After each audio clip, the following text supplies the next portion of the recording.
Now we're going to take 2 questions from the UK media and 2 questions from the American media. I'll start with Beth Rigby. Thank you. Thank you, Prime Minister President Trump. Beth Rigby from Sky News. For you, President Trump, as you hold talks with the current Prime Minister, the leader of Her Majesty's opposition has been addressing a protest rally against your visit in Trafalgar Square. He says he's disappointed you attacked the London mayor, and he criticised your record on refugees.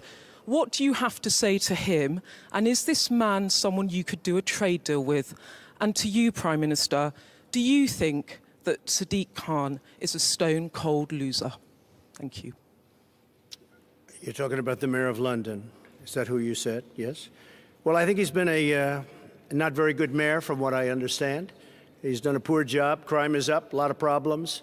And I don't think he should be criticizing a representative of the United States that can do so much good for the United Kingdom. We talked about it before.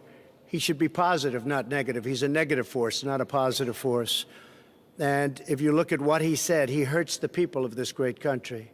And I think he should actually focus on his job. It'd be a lot better if he did that. He could straighten out some of the problems that he has and probably some of the problems that he's caused. Thank you. Gonna...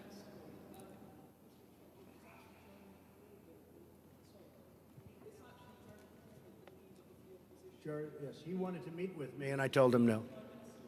Yes. Well, I don't know Jeremy Corbyn. Never met him. Never spoke to him. He wanted to meet today or tomorrow, and I decided that I would not do that. I think that he is, from where I come from, somewhat of a negative force. I think that people should look to do things correctly as opposed to criticize. I really don't like critics as much as I like and respect people that get things done. So I've decided not to meet. As far as the protests, I have to tell you, because I commented on it yesterday, we left, the Prime Minister, the Queen, the royal family. There were thousands of people on the streets cheering. And even coming over today, there were thousands of people cheering. And then I heard that there were protests. I said, where are the protests? I don't see any protests. I did see a small protest today when I came, very small. So a lot of it is fake news, I hate to say. But you saw the people waving the American flag, waving your flag. It was tremendous spirit and love. There was great love. It was an alliance. And I didn't see the protesters until just a little while ago, and it was a very, very small group of people put in for political reasons. So it was fake news. Thank you. And I would say to both the Mayor of London and to Jeremy Corbyn, the discussions that we have had today are about the future of this most important relationship between the US and the UK. As the President described it, the greatest alliance the world has seen. It is this deep, special relationship and partnership between the United States and the United Kingdom that ensures our safety and security, and the safety and security of others around the world too. And it is this relationship that helps to ensure there are jobs that employ people here in the UK and in the United States, that underpins our prosperity and our future. That is a relationship we should cherish. It is a relationship we should build on. It is a relationship we should be proud of. Mr. President, would you like to... Big, and this really is a very big and important alliance. And I think people should act positively toward it because it means so much for both countries. It means so much, and it's been so good. Steve Holland. Yes, go ahead, Steve. Thank you, Mr. President. Thank you. Is that on? There. What is your current view on Brexit, sir? Should Britain leave the European Union if there is no agreement by October 31st? And for the Prime Minister, what would be the ramifications for the UK if there is not a deal? Well, I don't like to take positions in things that I'm not, really. I understand the issue very well. I really predicted what was going to happen. Some of you remember that prediction. It was a strong prediction made at a certain location on a development we were opening the day before it happened.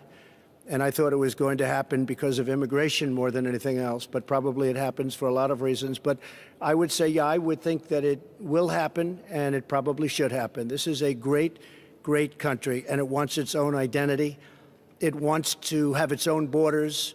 It wants to run its own affairs. This is a very, very special place, and I think it deserves a special place. And I thought maybe for that reason, and for others, but that reason it was going to happen. Yeah, I think it will happen. And I believe the Prime Minister's brought it to a very good point where something will take place in the not-too-distant future. I think she's done a very good job. I believe it would be good for the country, yes. And from my point of view, I believe it is important for us to deliver Brexit. We gave that choice to the British people. Parliament overwhelmingly gave the choice to the British people. We should now deliver on that choice. I continue to believe that actually it's in the best interests of the UK to leave the European Union in an orderly way with a deal. I think we have a good deal. Sadly, the Labour Party and other MPs have so far stopped us from delivering Brexit and that deal. But we will, but obviously this is an issue that is going to continue here in the UK. I think the important thing is we deliver Brexit, and once we're out of the European Union, we will be able to do what we've been talking about today and develop not just that free trade agreement, but a broader economic partnership into the future. If I could just follow up on a related matter. Mr. President, are you prepared to impose limits on intelligence sharing with Britain if they do not put in place some restrictions on Huawei? No, because we're going to have absolutely an agreement on Huawei and everything else. We have an incredible intelligence relationship, and we will be able to work out any differences. I think we're not going to have it. We did discuss it.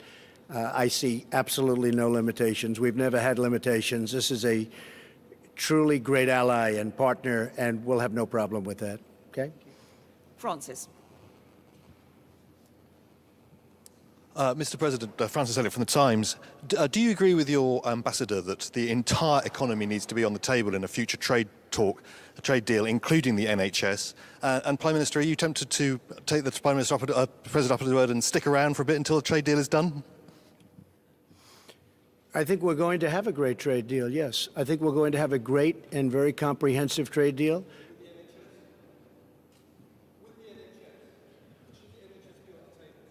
I can't hear him. It's the National Health Service. He says, should the National Health Service be on the table? Look, I think everything with the trade deal is on the table. When you're dealing in trade, everything's on the table. So NHS or anything else, or a lot more than that. But everything will be on the table, absolutely. Okay.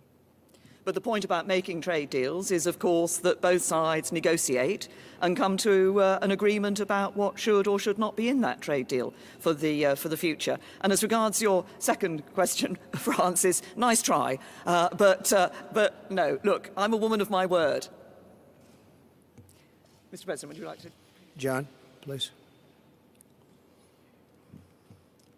Mr. President, thank you. Mr. President, domestically, in recent days, Mexico has stepped up apprehensions and deportations of Central American migrants. That's good. This could possibly be in response to your threat of tariffs. Has Mexico Not possibly be. Has Mexico done enough to avoid tariffs, which will be imposed in some 6 days from now? No, we haven't started yet. But the threat is out there. Yeah, the threat is out there, but we haven't really started yet. No, this will take effect next week. And what 5%. And what do you think of Republicans who say that they may take action to block you imposing those tariffs? No, I don't think they will do that. I think if they do, it's foolish. There's nothing more important than borders. I've had tremendous Republican support. I have a 94% approval rating as of this morning in the Republican Party. That's an all-time record. Can you believe that? Isn't that something? I love records. But we have a 94% approval rating in the Republican Party. I want to see security at our border. I'm going to see great trade. I'm going to see a lot of things happening, and that is happening. And as you know, Mexico called. They want to meet. They're going to meet on Wednesday. Secretary Pompeo is going to be at the meeting, along with a few others that are very good at this, and we are going to see if we can do something. But I think it's more likely that the tariffs go on, and we'll probably be talking during the time that the tariffs are on and they're going to be paid. And if they don't step up and give us security for our nation, look, millions of people are flowing through Mexico. That's unacceptable. Millions and millions of people are coming right through Mexico. It's a 2,000-mile journey, and they're coming up to our border. And our Border Patrol, which is incredible, they're apprehending them. But our laws are bad because the Democrats don't want to pass laws that could be passed in 15 minutes, that could be passed quickly. In one day, it could change. But But even beyond the laws, Mexico shouldn't allow millions of people to try and enter our country, and they could stop it very quickly. And I think they will. And if they won't, we're going to put tariffs on. And every month, those tariffs go from 5% to 10% to 15% to 20% and then to 25%. And what will happen then is all of those companies that have left our country and gone to Mexico are going to be coming back to us. And that's okay. That's okay. But I think Mexico will step up and do what they should have been done. And I don't want to hear that Mexico is run by the cartels and the drug lords and the coyotes. I don't want to hear about that. A lot of people are saying that. Mexico has something to prove. But I don't want to hear that they're run by the cartels. You understand. You report on it all the time. A lot of people do. That would be a terrible thing. Mexico should step up and stop this onslaught, this invasion into our country, John. And Prime Minister May, you tried 3 times to get a deal on Brexit. At this point, do you believe that a deal on Brexit is possible, or is this a Gordian knot? President Trump says that you didn't take his advice in terms of negotiation. Should you have? Would that have made a difference? And President Trump, if I could ask a follow-up, you had a conversation with Boris Johnson. Could we ask what you spoke about, and will you meet with Michael Gove today? Well, first of all, on the first issues, I said in answer to an earlier question, I personally believe, that it is in the best interests of the UK to leave the European Union with a deal. I believe there is a good deal on the table. Obviously, it will be for whoever succeeds me as Prime Minister to take this issue forward. What is paramount, I believe, is delivering on Brexit for the British people. And I seem to remember the President suggested that I sued the European Union, which we didn't do. We went into negotiations and we came out with a good deal. Yeah, that's not such a... I would have sued, but that's okay. I would have sued and settled, maybe, but you never know. She's probably a better negotiator than I am, Jeremy.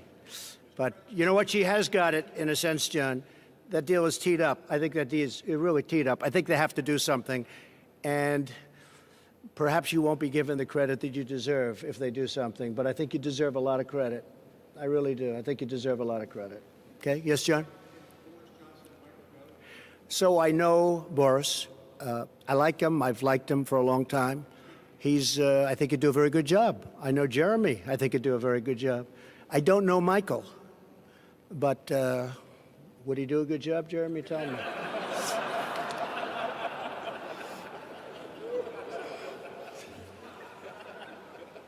Okay? Good. Thank you very much, everybody. Thank you. Thank you very much.